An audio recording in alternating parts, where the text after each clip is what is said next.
National artist.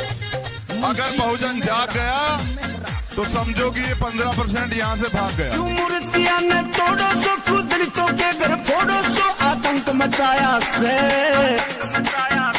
अब सहन न करेगी यारो भीम आर्मी, अब जुल्म न सहेगी यारो भीम आर्मी। हम भड़केंगे उन पे जो गलत नियत रखते हैं हमारी बहनों की तरफ। हम भड़केंगे उन पे जो हमारे भाइयों का, हमारे बुजुर्गों का अपमान करते हैं। उनके लिए तो हम वाकई में ही रावण है, ये बात याद रहे सब लोगों को। उनके लिए हम वाकई में ही रावण हैं। और हमारे दादा बुजुर्ग लोग सभी का नंदन अभिनंदन। मैं अपनी बात को शुरू करूं उसके पहले अपने महापुरुषों के चरणों में मेरा सादर नमन करूंगा। उसके पहले आप लोगों के अंदर देख लूं क्या सुनने की ताकत है कि नहीं। ताकत है सुनने की? है? बोलो फिर भी हमारे साथ नारा लगाओ, भीम आर्मी जिंदाबाद। बिल्कुल आवाज नहीं, सिर्फ इतने बच्चे बोल रहे, कोई नहीं, इधर किसी की आवाज नहीं। क्या डरते हो किसी से? डर लगता है किसी से? फिर बोलो क्या दिक्कत है? बाबा साहब ने हमें आजादी दी है। अगर यहाँ पे लड़ाई होने लगे तो भी सारे के मुंह में स्पीकर लगे हैं।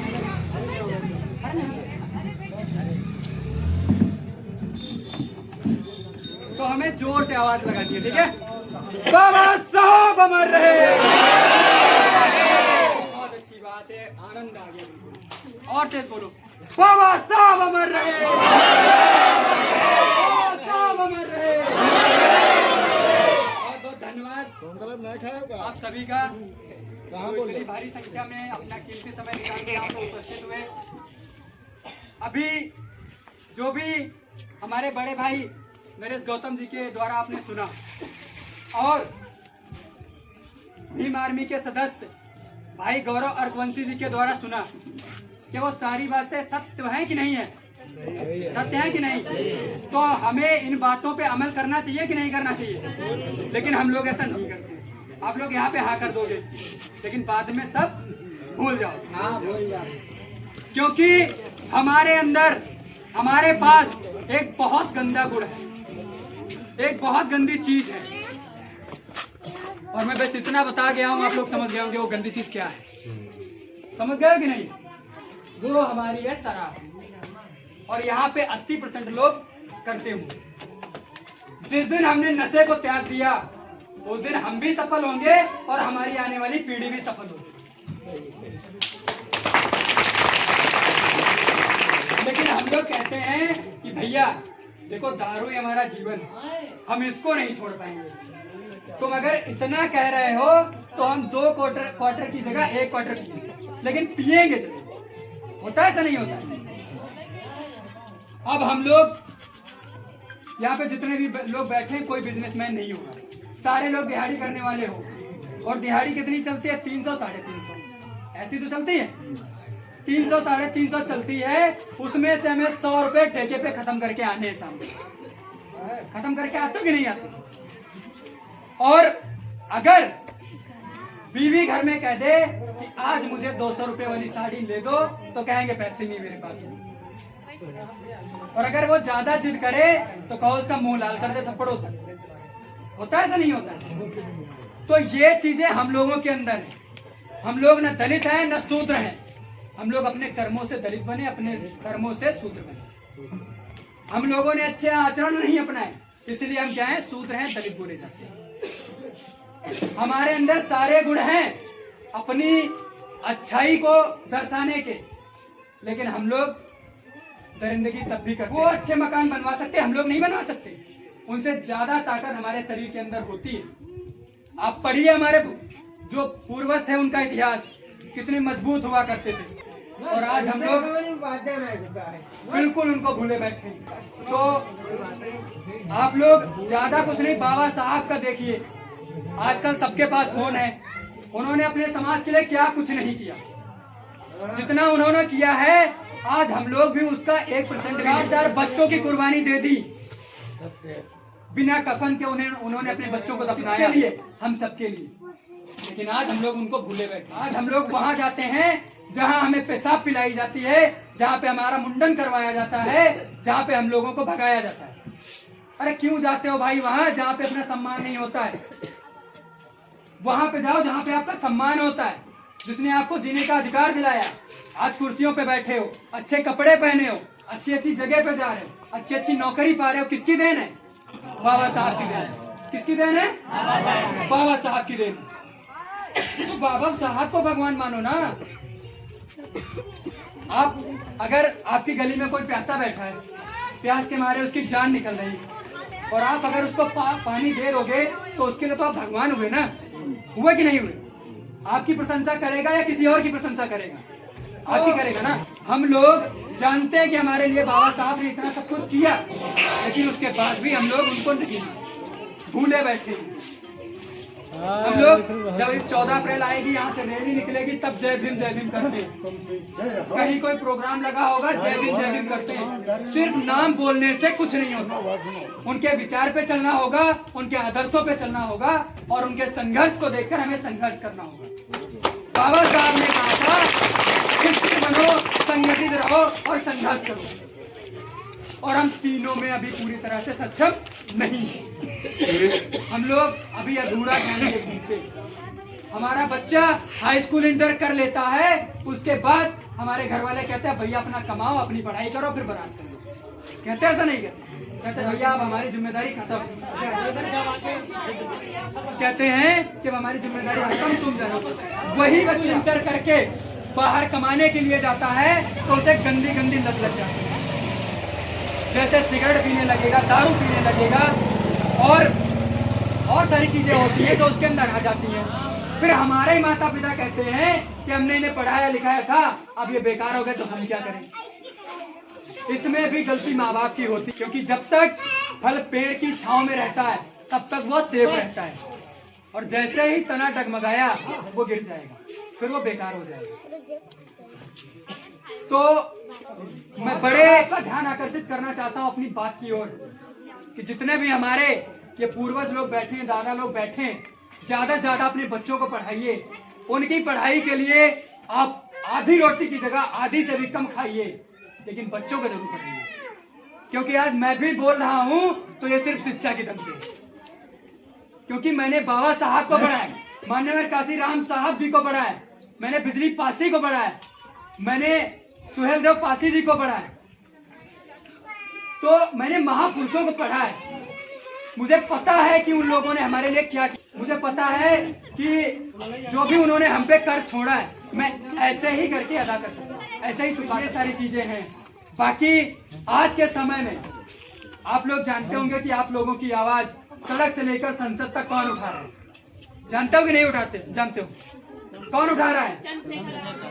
एडवोकेट चंद्रशेखर आजाद, जो कि उत्तर प्रदेश के सहारनपुर जिले के नगीना लोकसभा से सांसद। देख रहे होंगे कि वो किस तरह से हम लोगों के साथ खड़े, कितना बड़ा संघर्ष कर रहे हैं। अभी मेरठ वाला कांड किसको पता है? माँ की हत्या कर दी, बेटी को अगवा कर लिया, पता है ना? चंद्रशेखर भाई जैसे गए उस लड़की की गिरफ्तारी हो गई। कश्यप समाज के व्यक्ति को जिंदा जला दिया गया, वहां भी गए, वहां भी उन्होंने न्याय दिलाने का काम किया। तो आज के समय में अगर कोई हम बहुजनों के साथ खड़ा है तो भाई चंद्रशेखर आजाद जी हैं। तो क्या हमारा फर्ज नहीं बनता है, जो हमारी लड़ाई लड़ रहा है हम उसका साथ दें? फर्ज बनता है कि नहीं बनता है? तो हमें साथ देना चाहिए कि नहीं देना चाहिए? हमें साथ तन से देना होगा, मन से देना होगा, और जरूरत पड़ी तो धन से भी साथ देना होगा कि नहीं? अब ज्यादा समय न लेते हुए मैं अपनी बात को खत्म करूंगा, और मैं बुलाना चाहूंगा ब्लॉक अध्यक्ष भाई अमन पासी जी को, वो आए और आप लोगों को सभी सम्मानित साथियों को, हमारी माताओं बहनों को, बुजुर्गों को, हमारे नन्हे मुन्ने बच्चों को, सबको मेरा क्रांतिकारी जय भीम। मैं अपनी बात को शुरू करने से पहले अपने बहुजन समाज में जन्मे सभी बहुजन महापुरुषों को नमन करना चाहूंगा, वीर वीरांगनाओं को नमन करना चाहूंगा, राजाओं महाराजाओं को नमन करना चाहूंगा। क्योंकि आज अगर हम अच्छी तरीके से जी पा रहे हैं तो उसमें हर एक महापुरुष का एक एक खून का कतरा लगा हुआ है, ये आप सभी लोग भली भांति जानते हैं। चाहे वो राष्ट्रपिता ज्योतिबा फूले हो, चाहे माता सावित्रीबाई फूले हो, चाहे पेरियार ईवी रामास्वामी हो, चाहे पेरियार ललई सिंह यादव जी हो, इन लोगों ने हमेशा अपने समाज को आगे बढ़ाने की बात की।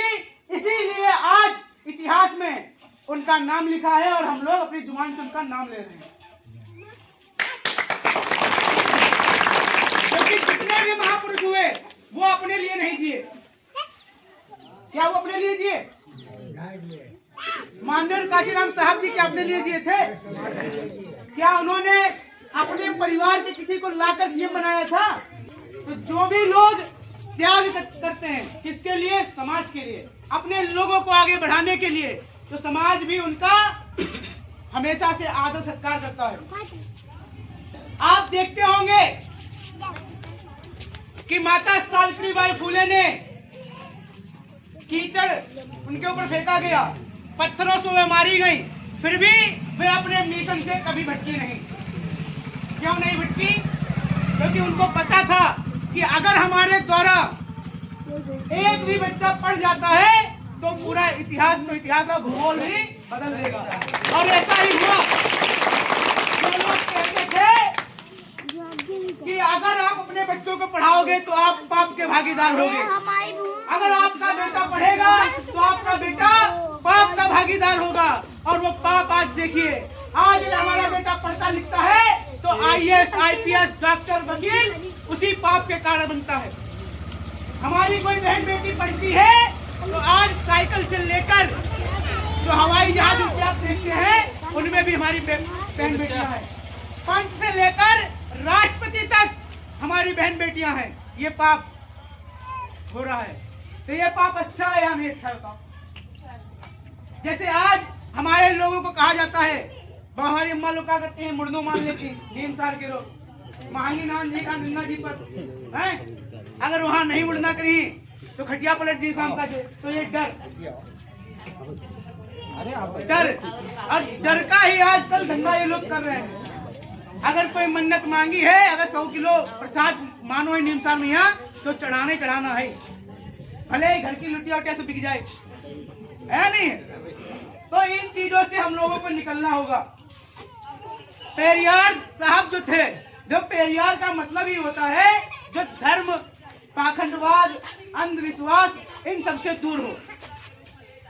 पेरियार ईवी रामास्वामी जो कि शुरुआत में बहुत बड़े धर्म को मानने वाले थे, काशी गए, हरिद्वार गए, हर जगह पर वो गए, लेकिन उनके साथ जो घटनाएं हुई उनके कारण वे उन चीजों से उन्होंने मुख मोड़ लिया। क्यों? क्योंकि एक जगह पर खाना खिलाया जा रहा था तो लाइन लगी हुई थी, उनमें सभी जो जाने वाले थे वो सब ब्राह्मण समाज के लोग थे। अब वे भी लाइन में लगे, उनको लगा भाई जब सबको खिला रहे हैं तो हमें भी खिला देंगे।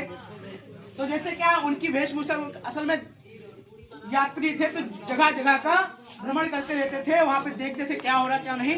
तो इसके कारण वो काशी भी पहुंचे, जहाँ पर खाना खिलाने वाली लाइन में लगे और वहां पर जो द्वार पर खड़े होते, जो द्वारपाल होते हैं, उन लोगों ने उनकी वेशभूषा से पहचान लिया कि ये ब्राह्मण समाज से नहीं है या अपर समाज से नहीं है। तो उनको तुरंत वहीं से धक्के मारकर निकाल दिया, गाली गलौज किया उनके साथ में कि कहा कि तुम अछूत नीच हमारे पास खड़े कैसे हो गए, कैसे इस लाइन में लग गए, यहाँ पर सिर्फ ये इन समाज के लोग खाना खाएंगे। तो वहां से ही उन्होंने, सब लोग शांति से बैठो, लोग अम्मा इन बच्चों, तो वहां से ही उन्होंने मुख मोड़ा उससे और उन्होंने लिखा है, उन्होंने किताब लिखी जो सच्ची रामायण है, वो ईवी रामास्वामी पेरियार द्वारा लिखी हुई है, जिस पर पेरियार ललई सिंह यादव जी केस लड़े थे और उन्होंने साबित करके भी दिखाया था कि हाँ ये सिर्फ पाखंडवाद और मनुवाद से भरी हुई है। तो जब वे वहां से आए, उन्होंने किताब में लिखा कि जला दो ऐसे ग्रंथ को जिसमें लिखा हो कि तुम अछूत हो, तुम नीच हो, तुम निकम्मे हो, नालायक हो, ऐसे ग्रंथ को जला दो। हमारे हुए हैं उन सब ने शिक्षा पर ही जोर क्यों दिया? किस लिए दिया शिक्षा पर जोर? क्या उसमें उनका अपना फायदा था? अगर आज हम आपसे कह रहे हैं कि आप अपने बेटों को पढ़ाइए, अपनी बेटियों को पढ़ाइए, इसमें कोई मेरा फायदा है? लेकिन हमको भी खुशी होती है जब हमारे समाज का कोई भाई जज बनता है, डीएम बनता है, एसपी बनता है। अभी आप देखते होंगे, अभी सीजीआई गवाही साहब थे तो सबको खुशी होती थी कि हाँ एससी समाज से जज साहब है, हमारे समाज से जज साहब है। सभी लोग गर्व से कहते थे या नहीं कहते थे? तो जब कोई भाई हमारा एससी समाज का, ओबीसी समाज का, माइनॉरिटी समाज का, एसटी समाज का आगे जाता है तो हम लोगों को बहुत खुशी होती है। और ये खुशी तभी मिलेगी हम लोगों को जब हम अपने आचरणों को सुधारेंगे। भाई जो बच्चा होता है वो कहीं बाहर से नहीं सीखता है। जिस राह पर आप जाओगे पीछे पीछे उसी राह पर वो भी आएगा। आएगा या नहीं आएगा? भाई भारतीय संविधान लागू हुए आज कितने साल हो गए? अभी 26 जनवरी को 77 साल हो जाएंगे। 77वां गणतंत्र दिवस हम लोग मनाएंगे। आज भी हमारे बहुजन समाज की, हमारे दलित समाज की हालत बद से बदतर ही है या नहीं है? और अगर बहुजन समाज पार्टी की सरकार 4 बनाई हुई होती तो आज के समय में कोई अपने समाज से नौकरी पैसा वाला नहीं होता। लेकिन मान्यवर काशीराम साहब की विचारधारा पर चलने वाली पार्टी जो कि बहुजन हिताय, बहुजन सुखाय थी, 2006 में मान्यवर साहब का परिनिर्वाण होता है और 2007 में ही पार्टी अपनी जिन लोगों को मान्यवर साहब कभी पसंद नहीं करते थे उन लोगों के हाथ में पार्टी की कमान दे दी जाती है। भाई जिससे हमारी लड़ाई है वो हमारा भाई, ने हमारे समाज का हरदम शोषण किया है, वो हमारा भाई कैसे हो सकता है? जो लोग आज भी अपने पेट में कपट रखते हैं, हमारे बच्चों को बाबूजी बाबूजी नहीं कहना पसंद करते, वो कभी नहीं चाहेंगे कि उनका बेटा या उनकी बेटी आपके बेटे के पीछे पीछे चक्कर लगाए।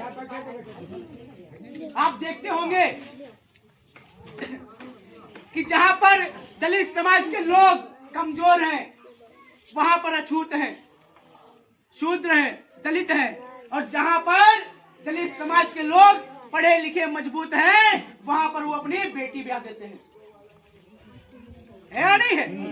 इसलिए जो भी आज आप देख रहे हो कि उनको चाहिए सिर्फ और सिर्फ पावर, कैसे भी हो, चाहे बहन बेटी देकर करें, चाहे सिर झुकाकर करें, चाहे आपके पैरों में पैर, हाथ पैर जोड़कर करें, कुछ भी करें, लेकिन उनको पावर से मतलब है। उनको मालूम है कि अगर हम एक दिन उनके पैरों में पड़ भी जाते हैं तो 5 साल इनसे उनकी नाक अपने जूते पर रगड़वाएंगे, और यही हो रहा है आज।